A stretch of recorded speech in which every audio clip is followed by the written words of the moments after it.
Aisha says, how to know if we are being tested or being punished by Allah when we are faced with calamities? This is a good question. However, we cannot know. So I became sick. I got an illness. There is a disease. I lost my money. I lost my job. I lost my investment.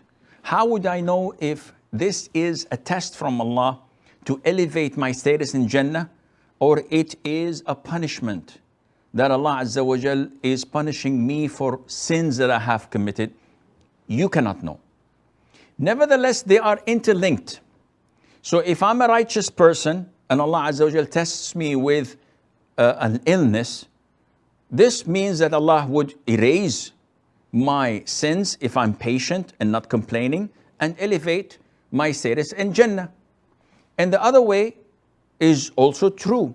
If I'm a sinful person and Allah tests me with a calamity, with an illness or with poverty or loss of job, and I become humble and patient, I do not complain, I do not object to Allah's ruling, but on the contrary, I acknowledge my sins, then this would erase my sins and elevate my posture and position in Jannah, inshallah.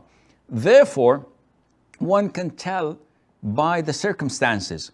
If a calamity befalls upon a kafir, definitely this is not to elevate his status in Jannah. He's a kafir, he's a disbeliever.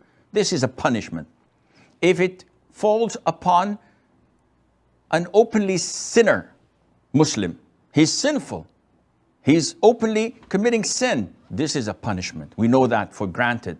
If it falls upon a person who's righteous and he's praying 5 times a day, etc., doing all the whole 9 yards, yet he is being tested with calamity, this is a test.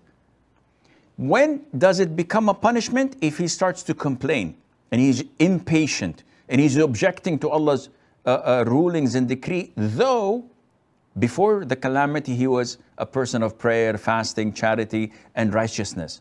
In this case, it becomes obvious that this is not a test, this is a punishment.